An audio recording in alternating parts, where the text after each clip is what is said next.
ఇది ఇక్కడ పద్మ గారా? ఓకేనండి. హాయ్ సిస్టర్ అండ్ మౌనిక గారు. లేట్ గా వచ్చావా మౌనిక? ఇలా ఫస్ట్ నుంచి ఉన్నావా? ఓకే. ఇక్కడ షేప్ బెల్ట్ విషయానికి వస్తే షేప్ బెల్ట్ లో 2 ఖర్చులు ఉంటాయి. ఒకటి కింద వైపు ఖర్చు, ఒకటి పై వైపు ఖర్చు. కింద వైపు ఖర్చు అంటే షేప్ బెల్ట్ స్టిచ్చింగ్ చేసేటప్పుడు అవసరమయ్యే ఖర్చు 1/4 ఇంచి. షేప్ బెల్ట్ పైన ఫ్రంట్ పార్ట్ అటాచ్ చేసేటప్పుడు అవసరమైన ఖర్చు 1/2 ఇంచి. సో ఇలాగ 2 ఖర్చులు తీసుకునేటప్పుడు కింద వేస్ట్ స్ట్రైట్ లైన్ చేసిన తర్వాత ఇక్కడ కూడా స్ట్రైట్ లైన్ చేసుకోండి. ఈ స్ట్రైట్ లైన్ లో ఇలా కర్వ్ అనేది తీసుకోండి. సో ఇదే మీకు బెనిఫిట్. పైన కంటే కింద ఒక 1/2 ఇంచి తక్కువ ఉండేలా చూసుకోండి. ఇప్పుడే వచ్చారా? ఓకే.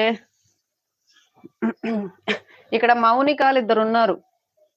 ఒక మౌనిక వచ్చేసి వి నారాయణ రెడ్డి గారు అని ఉంటారు. అండ్ అలాగే ఇక్కడ కమ్ లెట్స్ స్టడీ అని ఒక ప్రొఫైల్ ద్వారా వస్తున్నారు మౌనిక గారు. సారీ, ఇక్కడ 2 మౌనికాలు ఉన్నారు.